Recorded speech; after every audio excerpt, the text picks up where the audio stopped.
यही दिन जन्म हुआ ऊदल का धरती धसी 2.5 हाथ। यानी जिस दिन ऊदल का जन्म हुआ उस दिन धरती ऊदल के भार से 2.5 हाथ यानी 2.5 हाथ धस गई। आज जिस जगह हम पहुंचे हुए हैं वो आल्हा ऊदल का किला कहा जाता है।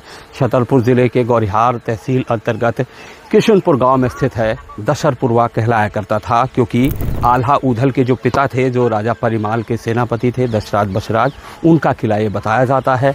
उसके बाद आल्हा ऊदल भी यहाँ आते रहे। के बुजुर्ग बतलाते हैं कि आल्हा ऊदल की छठी भी यही मनाई गई थी। तो आल्हा ऊदल से जोड़कर इस किले को देखा जाता है। मैप में भी जब हम खोलते हैं तो यहाँ आल्हा ऊदल का किला दिखलाई देता है। इस किले के अंदर हम चलेंगे और देखेंगे।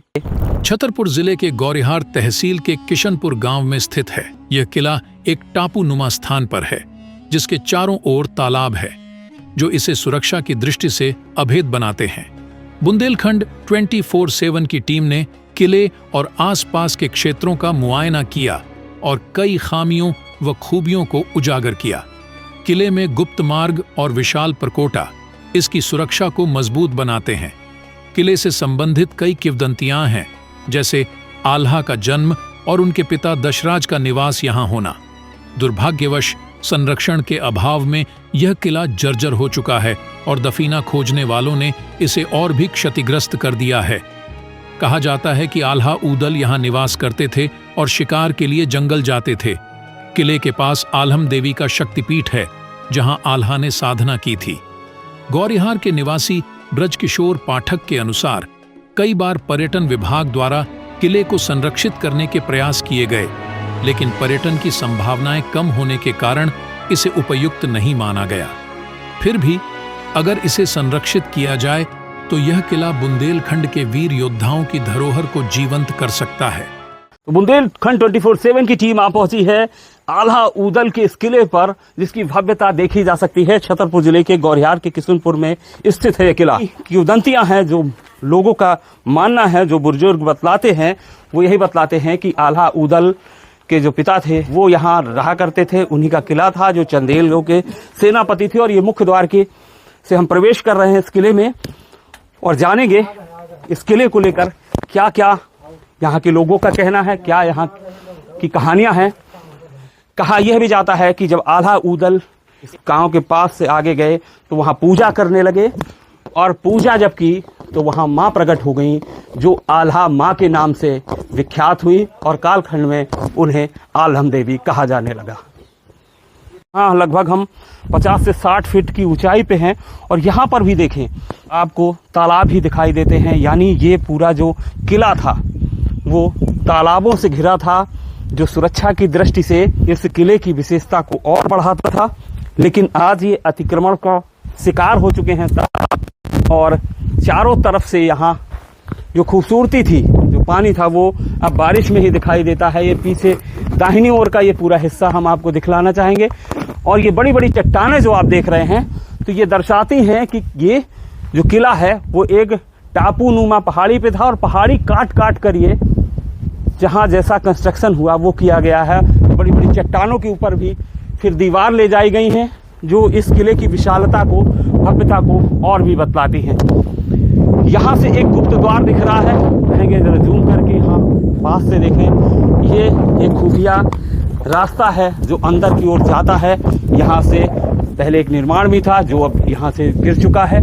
और ये रास्ता कहाँ जाता है इसके बारे में फिलहाल हम अधिकृत तौर पर कुछ भी नहीं कह सकते, लेकिन माना यह जाता है कि यहाँ का एक रास्ता बारीगढ़ के किले तक जाता था और दूसरा रास्ता रणगढ़ के किले तक पहुँचता था, जिससे तत्समय पे राजा महाराजा इन सुरंगों और खुफिया रास्तों के जरिए अपना सफर तय किया करते थे। जब भी कोई आक्रमणकारी आए तो वो अपना सामान, गोला बारूद वगैरह भी उन्हीं रास्तों से पहुंचाया करते थे। किले की बाहरी परकोटे के चारों तरफ कुछ कुछ दूर पे इस तरीके के छोटे छोटे कमरे बने हुए हैं, जिनमें झरोखे भी बने हुए हैं, जिनका इस्तेमाल देखने के लिए और यहाँ से निशाना लगाने के लिए भी किया जाता रहा होगा। और ठीक इनके ऊपर इस कमरे नुमा जो बने हैं, इनके ऊपर छत है जो, उसमें भी बाउंड्री बनी हुई है। यानी कि यहाँ से भी वो खुले में निरीक्षण करते रहे होंगे। और यहाँ निश्चित तौर पर जो सैनिक और सिपासालार इनके रहते होंगे, मुख्य किला है, उसके ये परकोटे के हिस्से में फिलहाल हम यहाँ घूम रहे हैं, टहल रहे हैं और दिखलाने की कोशिश कर रहे हैं किस तरीके से इस किले की सुरक्षा व्यवस्था, इसकी जो विशालता और भव्यता रही होगी वो आज धीरे धीरे खत्म होती जा रही है। इसका संरक्षण नहीं किया गया, सिर्फ कहानियाँ सुनाई जाती रहेंगी कि एक आल्हा ऊदल का किला हुआ करता था जो अब खंडहर भी नहीं बचा है। आला ऊदल के किले के परकोटे के बाद अब सीधे हम मुख्य किले में प्रवेश कर रहे हैं। ये मुख्य द्वार है, विशाल मुख्य द्वार है जो कई जगह से जीर्ण शीर्ण हो चुका है और इसके अंदर की बनावट भी हम आपको दिखलाएंगे।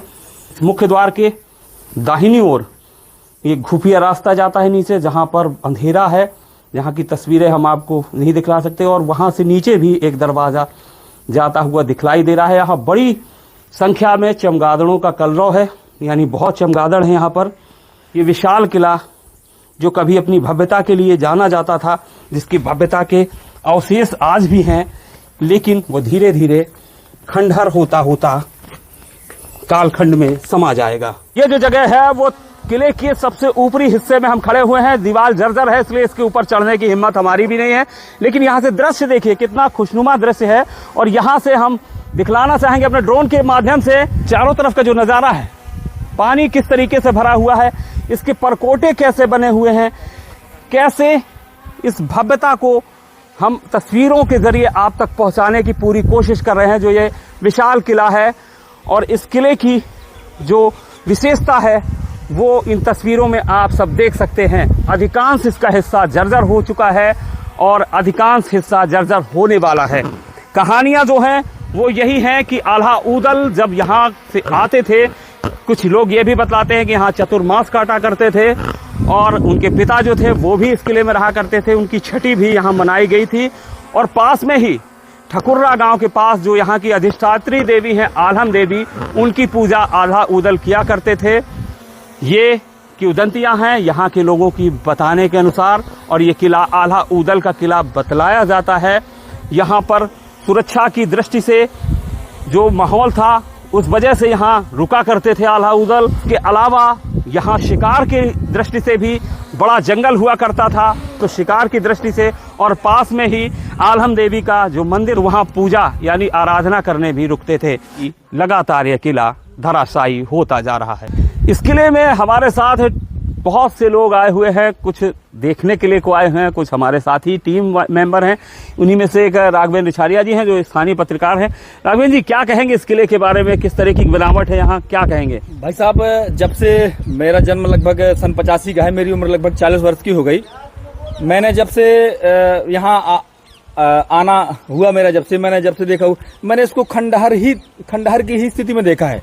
बिल्कुल खंडहर, ना यहाँ कभी शासन प्रशासन ने कभी ध्यान दिया, और धीरे धीरे भाई साहब ऐसा लगता है कि यही स्थिति रहेगी तो हो सकता है 10-20 साल बाद ये पूरा बिल्कुल विलुप्त ही हो जाएगा। मुझे लगता है कि पूरे गौरिहार अनुविभाग में ये इकलौता किला होगा, बड़ा विशाल किला। जी भाई साहब, अपन ये कह सकते हैं कि गौरिहार अनुविभाग में शायद ऐसा कोई किला शायद नहीं है। सुनते हैं हम लोग कि ये आल्हा ऊदल बड़े योद्धा थे, लड़ैया थे, उन्हीं का सुनते आ रहे हैं, और गूगल मैप में भी ऐसा यहाँ पे उनका नाम दिखता है। चलिए, एक और साथी हमारे साथ मौजूद है, ये भी युवा पत्रकार है, इनसे भी लेते हैं जानकारी। क्या कहेंगे महेंद्र जी, आपके इलाके में, आपके क्षेत्र में इतना विशाल किला है, आप लोग भी रिपोर्टिंग करते रहते हैं, कभी इस तरह की खबरें नहीं आई कि इसका संरक्षण हो या कुछ करे? नहीं भाई, बात तो आपकी सही है। संरक्षण के बारे में तो यहाँ कोई चाहता ही नहीं है। जो चाहता है तो यहाँ आकर के अब आप देख सकते हैं कि हर जगह आपको खुदा मिलेगा।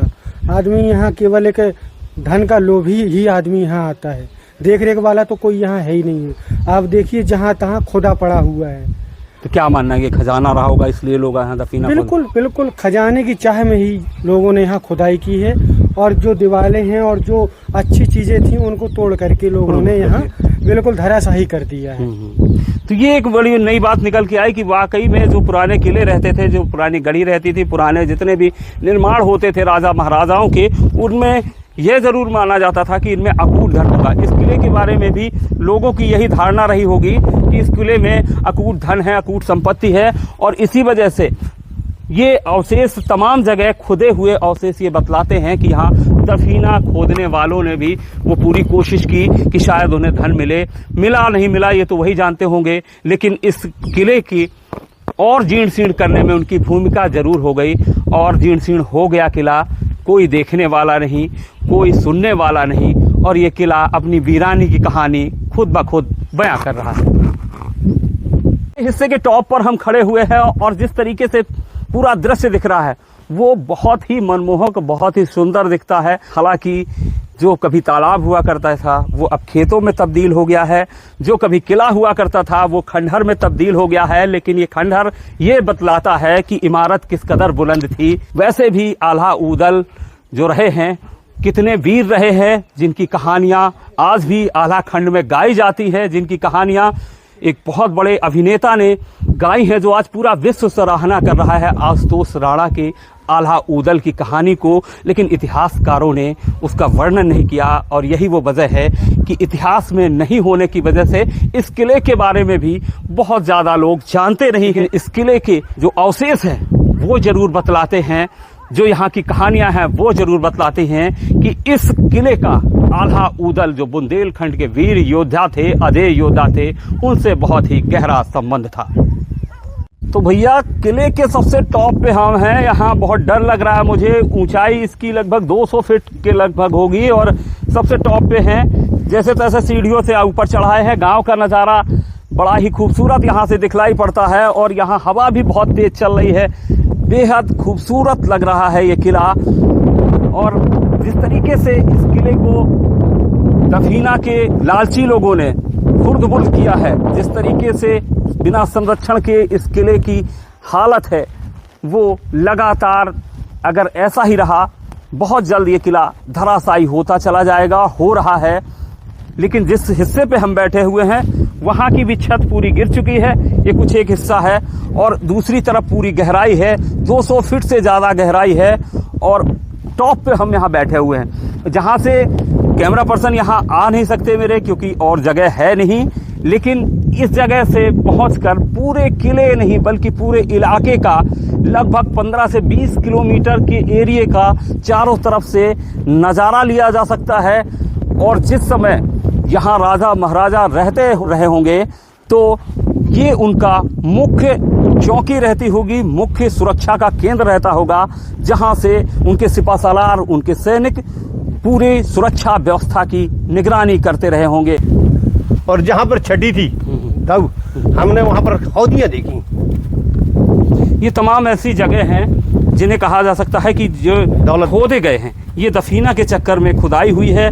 ये माना जाता रहा है कि जब ये चंदेल कालीन किला रहा है, जब ये इतने बड़े चंदेलों के सिपा सालार जो थे, आल्हा ऊदल से जुड़ा किला रहा है, तो निश्चित तौर पर जिस तरह से उनका शौर्य था, जिस तरह से उन्होंने तमाम लड़ाइयाँ जीती, तो इस किले में निश्चित तौर पर अकूत संपत्ति रही होगी। और यही वो वजह है कि इस तरीके के तमाम अवशेष पूरे किले में देखे जा सकते हैं, जो ये बतलाते हैं कि इस किले को खोदा गया है दफीने के चक्कर में, कई जगह से न खुर्द-बुर्द किया गया है, दीवारों को नष्ट किया गया है और दरवाजों को भी तोड़ा गया है।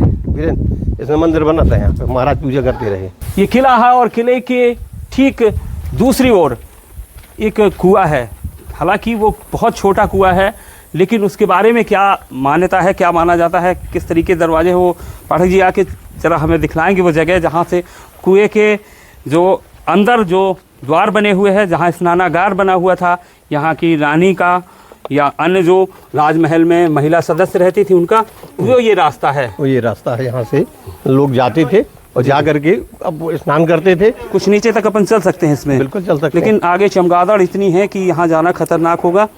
तो ये वो रास्ता है जिसे मैं आगे दिखलाने की कोशिश करूँगा। मैं कैमरा ले लेता हूँ और कुछ आगे तक मैं कोशिश करता हूँ उसमें जाने की, ये दिखलाने की कि ये रास्ता कैसे, लेकिन इसके आगे यहाँ जाना खतरनाक हो सकता है। भाई दो हम भीतर ले जाए। तो ये जो है महाराज हैं हमारे पाठक जी, जो खुद चूँकि इस यहाँ पे जा चुके हैं कई बार, तो उन्हें यहाँ के हालात और यहाँ के जो लोकेशन है उससे अच्छे से परिचित है। देखिए एक रास्ता यहाँ से है भाई, यहाँ से एक रास्ता और महाराज बतला रहे हैं और दूसरा रास्ता ये एक ये रास्ता है, एक ये रास्ता, दूसरा जो है वो किले की ओर जाता है। ये यहाँ से घूम जाता है, वो अब अंदर से रास्ता आता है, रानी आज जो आती थी। जी जी भाई साहब, यहाँ से किले के रास्ता अंदर आता से ही रास्ता था, किले के बाहर आने की उन्हें जरूरत नहीं नहीं पड़ती थी, अंदर अंदर ही निकल जाती थी, यहाँ ऊपर भी नहीं आती थी। उनके नीचे नीचे आने का ही रास्ता है जो मेरे दाहिने हाथ की तरफ से चल रहा है। जी जी जी। यहाँ से रानी आ जाती थी। तो ये गहराई में है, किले के नीचे उतरकर लगभग हम जब 50 फीट से 70 फीट नीचे आते हैं, फिर ये कुआं मिलता है और कुएं के अंदर जाने के ये रास्ते हैं। और एक रास्ता सीधे किले के अंदर से आता है, वहाँ से आता है जो इस कुएं के अंदर जाता है। यहाँ पर यानी कि जो राजमहल की रानी महारानी रहती थी, उनके सिर्फ नहाने की व्यवस्था यहाँ की गई थी और अन्य लोगों के लिए तालाब में भी स्नानागार बने हुए हैं। ऊपर भी थी महाराजों के लिए। तो ये पुरुष जो ऊपर कुएं नहाते के थे। अंदर वो जो मार्ग गया है, ये दरवाजे जो देखे जा सकते हैं, कुएं में पानी हालांकि है लेकिन ये बहुत गंदा हो चुका है, सफाई नहीं हुई है अरसे से यहाँ। लेकिन 1 2 3 4 ये जो दरवाजे हैं वो अलग अलग स्नानागार टाइप के यहाँ बने हुए हैं, जहाँ यह पूरी तरह से कहा जा सकता है कि यहीं पर यहाँ की रानी महारानी आकर स्नान किया करती होंगी। और ऊपर ये जो बना हुआ है कमरा नुमा, पुरुषों के लिए यहाँ पर महाराज पुरुष स्नानागार बताया जाता रहा है, जहाँ पर पुरुष जो रहते हैं, राजा महाराजा या उनके खास अतिथि जो आते रहे होंगे, वो यहाँ उनके लिए स्नानागार बना है, जिसका भी रास्ता इस तरफ से गया हुआ था, जो पूरी तरह से बंद हो चुका है। तो अलग अलग तरीके की व्यवस्थाएं पूरी इस किले में की गई हैं। यही कहीं तोप भी का टुकड़ा उस ओर रखा हुआ है, उसके बारे में भी महाराज से डिस्कस कर लेते हैं। जी महाराज, इस तोप के टुकड़े के बारे में बताएंगे ज़रा, क्या है इसकी पहले बनावट देखें, कितना मोटा गेज का ये तोप का टुकड़ा है। लगभग 4 इंच की मोटाई है इसकी, 6 इंच की मोटाई है घेर की, और ये चारों तरफ से। और इसकी अगर लंबाई की बात करें तो वो करीब 3.5 से 4 फीट है, 4 फीट कम से 4 फीट के लगभग का है। रखने का स्थान है ये, तोप को रखने का, ये तोप को रखने का स्थान है है। जो महाराज बतला रहे हैं। तोप के रखने का स्थान जी, तो उसमें रखी जाती थी। इसमें तोप रखी जाती थी। ये तोपें और भी बताते हैं, एक तोप मिली थी यहाँ एक पर। ऊपर पड़ा है उसका, एक टुकड़ा दो तोपें हैं। जी जी एक जी जी। अष्टधात की, इसमें भी तोप थी, 2 तोपें थी यहाँ पर। यानी इसमें रख के तोप और फिर दागी जाती थी। दागी जाती थी, गोले दागी जाती थी। यानी ये वो चीज है, इसको क्या बोलते हैं महाराज, कुछ है जानकारी आपको? ये इसको क्या बोला जाता था? ये तोप का ही हिस्सा कहा जाता तोप का नहीं, ये तोप को रखने वाला हिस्सा था, आलम सहारा। तोप को फांस करके तब जी, इस तरफ से दिखलाएंगे जल्दी पीछे में। धक्का लगता यानी था, तो धक्का से बचने के लिए जब गोला गलता तो पीछे को मार होता इतना है हैवी वेट है इसका कि वो झेल नहीं इसमें- पाती थी। इसमें इसको तोप को रखा जाता था। आधार और है ये जो तोप रखने का आधार है। तोप रखने का आधार है जो महाराज बता रहे हैं। और यहाँ पे तोप रखी जाती थी और फिर इसमें गोला दागा जाता था, ताकि जो झटका लगे, जो धक्का लगे, वो सहने के लिए इतना मजबूत और इतना इसे वजनी बनाया गया था, जो आज भी दिखता है। जिसे शायद इसका वजन मेरे ख्याल से 3 से 4 क्विंटल से कम नहीं होगा। कम नहीं 3 क्विंटल ज्यादा है, 20 लोग उठा नहीं पाते। 20 लोग भी नहीं उठा सकते। बिल्कुल, लोगों अगर ने प्रयास किया है। उठा सकते होते तो अभी तक ये गायब होता। लोगों ने प्रयास इसे किया काटा है। भी गया है, हाँ, कोशिश काटा की गई है, आरी वो ब्लेड भी से काटा भी गया है। दिख रहा है बहुत साफ हार्ड तौर से कटता है कि आड़ी ब्लेड से काट कर दफीना के जो ऐसे लोग हैं, दफीना खोदने वाले, उनने भी ये प्रयास किया होगा कि टेस्ट कहीं कराया है कि ये इसमें अष्टधातु लोहे नहीं के है। अलावा कोई और धातु तो नहीं है, अष्टधातु तो नहीं है, ताकि वो अपना इसको भी पार लगा सके। लेकिन फिलहाल ये लोहा ही निकला और तभी वजह है कि हम आज आपको तस्वीरों में दिखला पा रहे हैं। किले के जिस हिस्से में हम मौजूद हैं उसके बारे में यह माना जाता है कि आल्हा की छठी यही मनाई गई थी। यहाँ पर बुंदेलखंड में जो परंपरा है, जब किसी बच्चे की छठी होती थी तो दीवार में गेरुए रंग से उसे अंकित किया जाता था। लोग बतलाते हैं कि यहाँ भी आल्हा की छठी का लेख था। उस जगह भी हम चलते हैं। आज वहाँ हालात क्या हैं, आल्हा की छठी जहाँ बतलाई जाती है, आल्हा उदल का एक किला बतलाया जाता है, उसके अंदर की ये जीर्ण शीर्ण जो हिस्से की तस्वीरें भी हम दिखलाएंगे। आखिर कहाँ मनाई गई थी? वीर योद्धा जो बुंदेलखंड के अजय पराक्रमी महाभक्त योद्धा आल्हा की छठी यहाँ पे बनी थी, दीवार तोड़ करके इसको नष्ट कर दिया गया। यहाँ पे बनी थी, इस पे वही देखना, वो और कुछ नहीं, गहरा नहीं है कहीं। चमगादड़ों का हाँ, पीठ है। ये स्थान था कि छठी का गेरुआ रंग से पूरा चित्र बना हुआ था, जी, जी। पूरा आकार बना हुआ था, उसमें लिखा था आल्हा की छठी।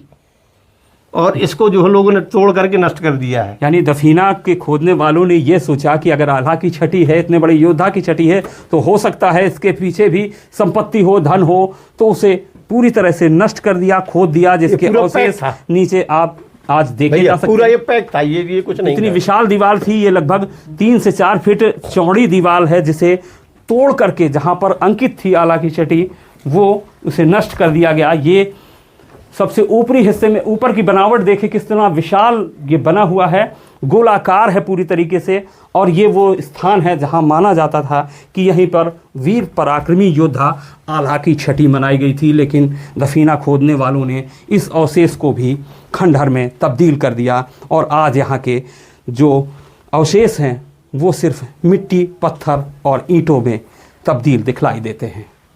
ऊपर किला और नीचे तालाब। ये तालाब के जिस हिस्से में है, इस तरफ का भी दृश्य देख लीजिए। एक विशाल दीवार है जिससे इस तालाब को बंधान भी कह सकते हैं, और उसके आगे देखिए आप स्नानागार बना हुआ है। अगर जूम करके थोड़ा सा दिखा सके तो आप देख सकते हैं वो स्नानागार बना हुआ है। और जिस जगह पे हम मौजूद हैं, जो दृश्य हम दिखलाना चाहते हैं, एक कुआं की संरचना इधर भी हमें दिखाई दे रही है। और उस संरचना की विशेषता ये है कि वहां से और किले तक ये पूरा खुफिया रास्ता आज भी साफ तौर पे देखा जा सकता है, जो गोलाकार है। और जिस तरीके से ऊंचाई बढ़ी है यहाँ की, वैसे ही ये ऊपर बढ़ता गया है। ये देखिए यहाँ से एक खंड बढ़ा करीब 3 फीट ऊपर ऊंचा, और ये इसके बाद फिर यहाँ से ऊंचाई बढ़ गई, और ये जगह जगह ये झरोखे बने हुए हैं। और ये पूरा वो रास्ता है, आप साफ तौर पे देख सकते हैं। यहाँ से नज़दीक से हम दिखलाएं कि पूरा रास्ता कुएं की ओर गया है, और कुएं से किले की ओर गया है। दोनों तरफ का आप दृश्य साफ तौर पर देख सकते हैं। कैसी संरचना रही होगी। सिर्फ ईंटें और चूना पत्थर से इस रास्ते को बनाया गया है, और वो आज भी अवशेष दिखता है। जिस तरीके से जो बतलाया जाता है कि इस किले से जो सुरंग रही है, वो एक सुरंग रणगढ़ के किले तक गई है, जो बीच नदी टापू पे बना है। दूसरी सुरंग जो बतलाई जाती है, वो बताया जाता है कि बारीगढ़ तक गई हुई है, जुझार नगर जिसे कहा जाता रहा है। और ये वो किले का पूरा दृश्य है। तो तमाम खुफिया रास्ताओं की जानकारी हमने आपको दिखलाई, उसके अवशेष भी दिखलाई।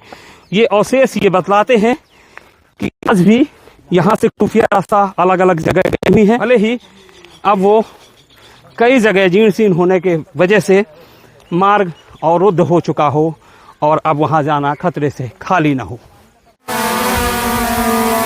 ड्रोन शूट भी हमारा चल रहा है इस किले के पूरे शूट में, और अभी तक जो मैंने बतलाई वो सुनी सुनाई बातें थी, जो हम सुनते चले आए, सुनते रहे हैं। लेकिन हमारे साथ एक ऐसे जानकार मौजूद हैं जो शिक्षक हैं, और जिन्हें बहुत गहरे से इस पूरे किले ही नहीं बल्कि पूरे क्षेत्र के बारे में जानकारी है। सर, शुभ नाम क्या है आपका? ब्रजकिशोर पाठक। पाठक जी, क्या है इस किले की पूरी जो इतिहास है, कैसे जाना जाता है आल्हा उदल से जोड़ के से? यह किला दशहरपुरवा के नाम से इतिहास में प्रसिद्ध है, और यहाँ पर आल्हा उदल की छटी बनी हुई थी, जो दफीना वालों के द्वारा उसको नष्ट किया गया है। यानी आल्हा उदल की छटी लिखा था, मैंने अपनी आंखों से देखा है। दीवार पर पूरी अल्पना बनी हुई थी, चित्रकारी, मतलब 11वीं शताब्दी की चित्रकारी अभी तक जीवंत थी। पर यहाँ कुछ स्वार्थी तत्वों के द्वारा, अराजक तत्वों के द्वारा नष्ट करके उसको नष्ट किया गया है दौलत के चक्कर पर। हम लोगों ने अपनी आंखों से देखी है, और इसके अलावा बेहतरीन स्थिति पे देखा है। आल्हा उदल की छटी यानी आल्हा उदल यहाँ पैदा हुई। ये पीछे का दृश्य यहाँ भी तालाब हुआ करता ये तालाब था, चारों तरफ से पूरा बंद था। मैंने इसको पूरा पानी भरा हुआ देखा है। जी जी। हमारे द्वारा इसके घेर के चारों तरफ तालाब थे, ये बीच में था। एक रास्ता इनका रास्ता, मेन रास्ता यहाँ से निकल के उत्तर दिशा से आता था, जो किशनपुर गांव से करीब 500 मीटर दूर था। इसके बाद किशनपुर बसा हुआ था। इस एरिया में, इसकी दक्षिण एरिया में रास्ते से लगी हुई केवल गौरहार रियासत का इस गढ़ी में कब्जा था। गौरहार महाराज इस गढ़ी में प्रतपाल सिंह के द्वारा यहाँ 4-6 महीने बिताए भी गए हैं। उनके द्वारा इसका, जहाँ पर अपन खड़े हैं, पुनर्निर्माण भी कराया गया है। जो परमाल के सेनापति दशराज बसराज थे, वो यहाँ आते रहे, या इनकी जो तोपें रखी हुई थी 2 ठो, उस तोप में भी दशराज तोप लिखा हुआ था। बाकायदे अष्टधातु की तोपों में उनका नाम अंकित था। और यहाँ पर जो जिस पे खड़े हैं इसके नीचे वाले खंड पर आल्हा उदल की छठी लिखी हुई थी। तो बुजुर्गों ने बताया ये दशहर पुरवा है, ये 10 राज का पुरवा है, इसका संबंध सीधे महोबा से रहा है। इसके कुआं है, कुएं के अंदर से अंडरग्राउंड रास्ता जाती है, जो एक रणगढ़ के किले में निकलती है, दूसरी जुझार नगर से निकलती है, जो जुझार नगर को महोबा से जोड़ती है। विपत्ति के समय पर चंदेलकालीन शासकों पर जब आक्रमण होता था तब आल्हा उदल या 10 राज बच्छराज की सेना उस गुप्त मार्ग के द्वारा आगे निकल जाती थी। अपने उस रक्षार्थ यहाँ पर बनाए गए थे और यहाँ पर हमने गेट लगे हुए देखे हैं। इसको काफी सही स्थिति पर 1981 में देखा है और देखने लायक था 1981 पर। 1981 से आज तक इसको लगातार यहाँ के राजनीतिक संरक्षण में भी इसको विनिष्ट किया गया है। इसमें राजनीतिक रसूदखोरों का भी इसमें चक्कर रहा कि शायद हमको दौलत मिल जाए, इसके चलते इसको नष्ट भ्रष्ट कराया गया है। यदि प्रशासन समय रहते चेत जाता तो शायद ये खंडहर में तब्दील ना होता। आल्हा उदल यहाँ ठहरते रहे। हाँ। यहाँ कुछ ही दूर पे आलम देवी का स्थान है। माना यह भी जाता है कि आल्हा उदल ने वहाँ पूजा की थी तो माता प्रकट हुई और तभी से आल्हा माँ के बाद वो आलम देवी नाम पड़ा। क्या वो शक्ति पीठ थी और आल्हा चूंकि एक बहुत ही देवी उपासक थे और एक अद्वितीय पुरुषत्व था उनके अंदर और उनको माँ ने भान कराया था। और यहाँ पर भैरवनाथ का मंदिर था। भैरवनाथ का मंदिर पर उनकी भी पूजा करते थे और भैरव और माँ का अद्वितीय संबंध होता है, इसलिए आल्हा भैरव उपासक भी थे, माँ उपासक थे। इसलिए यहाँ से अपने घोड़े के द्वारा प्रतिदिन वहाँ मंदिर जाके पूजा करते थे और लौट के अपने वहाँ से वापस आल्हा माँ, यानी आल्हा माँ पहले कहा जाता था। हाँ। और बाद में आलम देवी बस प्रचलन में अभ्रंश होकर के हिंदी आलम देवी के नाम से प्रख्यात हो गई। चूंकि शिक्षक भी रहे हैं, जी। ये क्या माना जाए, चूंकि एक किला वहाँ सालट गांव में भी बताया जाता है जो महोबा के पास है, चरखारी रोड पर, जी। उसको भी आल्हा उदल से जोड़ के देखा जाता है। यहाँ मैप में भी है, तमाम अवशेष भी है। तो हकीकत में क्या माना जाए, आल्हा उदल का किला यही है या कुछ लोग सालट के किले को बतलाते हैं? आल्हा उदल की जन्मस्थली यही है, जन्मस्थली। क्योंकि यहाँ पर छठी के बाकायदे उस समय की चित्रकारी इस बात का प्रतीक करती थी कि यहाँ पर इनका जन्म हुआ है। इसलिए इस बात को नकारा नहीं जा सकता है कि वो यहाँ पे नहीं थे। इनका सीधा संबंध रणगढ़ से भी था। रणगढ़ में भी एक तोप रखी हुई थी, उसको जो है अष्टधात की तोप थी, 2 तोपें थी। अच्छा, ये कुआं है नीचे, उसका उसके बारे में क्या कहा जाता है? ये कुआं पे महारानी यहाँ पे नीचे इनके अंडरग्राउंड व्यवस्था नहाने धोने की थी। महारानियां भीतर से नहाती थी परकोटे से और पुरुष लोग ऊपर नहाते थे। लिद्धो खंड में ये कुआं आज भी बना हुआ है। उसी कुएं के अंदर भैरवनाथ का मंदिर था जहां आल्हा प्रतिदिन उनकी पूजा करता था, उनको नहलाता धुलाता था। अच्छा, उसके बाद की कहानी रेल राज्य खत्म होता है, तब फिर किसके अधीन आया? राजाओं के अधीन आया ये किला? इसके बाद ये अजयगढ़ स्टेट के अधीन आया। अजयगढ़ स्टेट के कब्जे में रहा, क्योंकि अजयगढ़ यहाँ से काफी दूर दराज थी और वो यहाँ का परवरस नहीं कर सकती थी, देख रेख नहीं कर सकती थी, इसलिए उपेक्षित रहा। इसके बाद यहाँ पर उन्हीं के ही किलेदार राजधर परशुराम जी को अतिरिक्त रियासत घोषित किया गया अंग्रेजों के द्वारा। गाँव ने दिए गए 21 गांव उनको 21 गांव का राजा घोषित किया गया। मतलब आखिरी राजा यहाँ के राजधर महाराज और उनके वंशज रहे हैं। वंशज रहे। उसके बाद ये उपेक्षित हो गया। इसके बाद उपेक्षित हो गया। तब से किसी भी संरक्षित नहीं किया गया से, ना मध्य प्रदेश पर्यटन विभाग के द्वारा या अन्य किसी? पर्यटन विभाग को कई बार लिखा भी गया, प्रयास भी किए गए, पर पर्यटन विभाग के द्वारा ये कहा गया यहाँ पर मनी व्यस्त करने के बाद हमें पर्यटक नहीं आएंगे तो इतने बड़े धन का दुरुपयोग हम लोग नहीं सहेंगे। इसको पर्यटक विभाग को लिखा भी गया है और पर्यटन पुरातत्व विभाग को लाया भी गया है। अच्छा, वहाँ यहाँ टीम आई ये देखा है, पर उन्होंने ये पर्यटन की दृष्टि से, आय की दृष्टि से इसको उचित नहीं माना कि इसके द्वारा शासन के करोड़ों रुपए फंस जाएंगे, इससे हमको रिफंड मनी नहीं होगी। ये एक बहुत बड़ी बात है, चूंकि ये जो जगह है वो बहुत इंटीरियर में है और यहाँ से जो कुछ किलोमीटर के बाद उत्तर प्रदेश का इलाका लग जाता है, बॉर्डर है और उत्तर प्रदेश और मध्य प्रदेश की सीमा के पास ही ये किला है। तो निश्चित तौर पर पर्यटन विभाग ने इस बात को लेकर भी अनदेखी दिखाई कि क्योंकि यहाँ पे जब पर्यटक नहीं आएंगे तो वो इन्वेस्ट क्यों करें। लेकिन लोकल तौर पे नहीं कभी ये प्रयास किए गए कि इसको संरक्षित किया जाए। ये गौरिहार महाराज के अंडर में था और महाराज प्रतपाल सिंह ने इसको डेवलप किया था और यहाँ पर काफी मतलब उसकी जब तक वो रहे, जब तक ये पूर्णतः अपने में सुरक्षित थी, इसमें किसी प्रकार की टूट फूट नहीं थी और यहाँ पर आदमी रहते थे और अच्छा लगता था। चलिए इधर चलते जरा, एक ये गुप्त द्वार है, मुझे लगता है सबसे टॉप पे जिस हिस्से पे हम, मुझे लगता है सबसे ऊंचे हिस्से पे हम इस वक्त मौजूद हैं। और ये गुप्त द्वार, इस तरीके के कितने गुप्त द्वार होंगे किले में? वैसे तो कई हमने भी किले में इसमें जो है इस तरफ से दिखलाएं वीरेंद्र भाई। किले में इसमें मतलब गुप्त द्वारों की कोई गिनती नहीं है। मतलब गुप्त द्वार अगर देखे जाए तो हर कमरे के अंदर या हर उनके हाल के पास एक गुप्त द्वार रहता था, जिसका सीधा संबंध निचले रास्ते से हो जाता था। और ऊपर से भी सीधे कुएं में निकलने के आज भी गुप्त रास्ते थे, जिनको लोगों ने विनष्ट कर दिया है। क्या माना जाए कि चूंकि जो कई किले हैं वो इतिहास में वर्णित हैं, इस किले को कहीं तो चंदेल राजाओं के पास कोई इतिहासकार नहीं था, जैसे देखते हैं कि आला खंड भर उनका जो प्रमाण मिलता है जो उनकी लड़ाइयों का, आला उदल का, जिसमें परमाल राजा का भी है। बाकी तभी ये किला कहीं भी किताबों में नहीं है, कहीं भी इतिहास में नहीं है। क्या वजह मानते हैं? अपने भारत के इतिहास राखलदास बनर्जी के समय शुरू हुआ था। इसके पहले अपने इतिहास का कोई संरक्षण नहीं था, तो इतिहास का लेखन नहीं हुआ था। राखलदास बनर्जी दयाराम साहनी के समय लिखा गया, तो इतना काम अधिक था कि बड़ी बड़ी चीजों को उन्होंने उठा लिया। जो इंटीरियर प्लेस में यातायात के साधनों का अभाव था, यहाँ से 20-25 किलोमीटर पैदल चलना पड़ता था।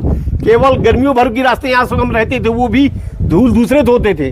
तो इस तमाम आवागमन के साधनों के अभाव के चलते ये हमारा किला उपेक्षा का शिकार हुआ था। तो आल्हा ऊदल का ये किला है जिसको आज हम खंडहर के तौर पे देख रहे हैं। और ये पाठक जी थे जिन्होंने विस्तृत रूप से बतलाया कि किस तरीके से पहले राजा परमाल के जो सेनापति थे दशराज और उनके बेटे आल्हा ऊदल वो यहाँ रहे, जिसके तमाम अवशेष भी यहाँ बतलाए जाते हैं। आल्हा की छठी यहाँ मनाई गई। जो तोप थे उसमें भी दशराज का नाम अंकित था। तोप के टुकड़े आज भी यहाँ पाए जाते हैं। मैप में भी आल्हा ऊदल का किला बतलाया जाता है। हालांकि जब चंदेल राज्य खत्म हुआ तो उसके बाद बुंदेलों का शासन आया। बुंदेला राजा जो अजयगढ़ महाराज थे, उन्होंने गौरिहार महाराज जो राजधर महाराज थे, उनको 21 गांव रियासत में दिए और ये एक रियासत बनी और ये किला उनको सौंपा। गौरिहार महाराज के संरक्षण में आ गया। और उसके बाद पुरातत्व विभाग ने कोई रुचि नहीं दिखलाई और उसके बाद की तस्वीरें और हालात आपके सामने हैं। बुंदेलखंड 24 की ग्राउंड रिपोर्ट में आज के लिए इतना ही। फिर किसी ऐतिहासिक धरोहर, फिर किसी रहस्यमयी चीज से आपको रूबरू करवाएंगे। दीजिए मुझे यानी राजेंद्र सिंह और पूरी टीम को इजाजत। नमस्कार।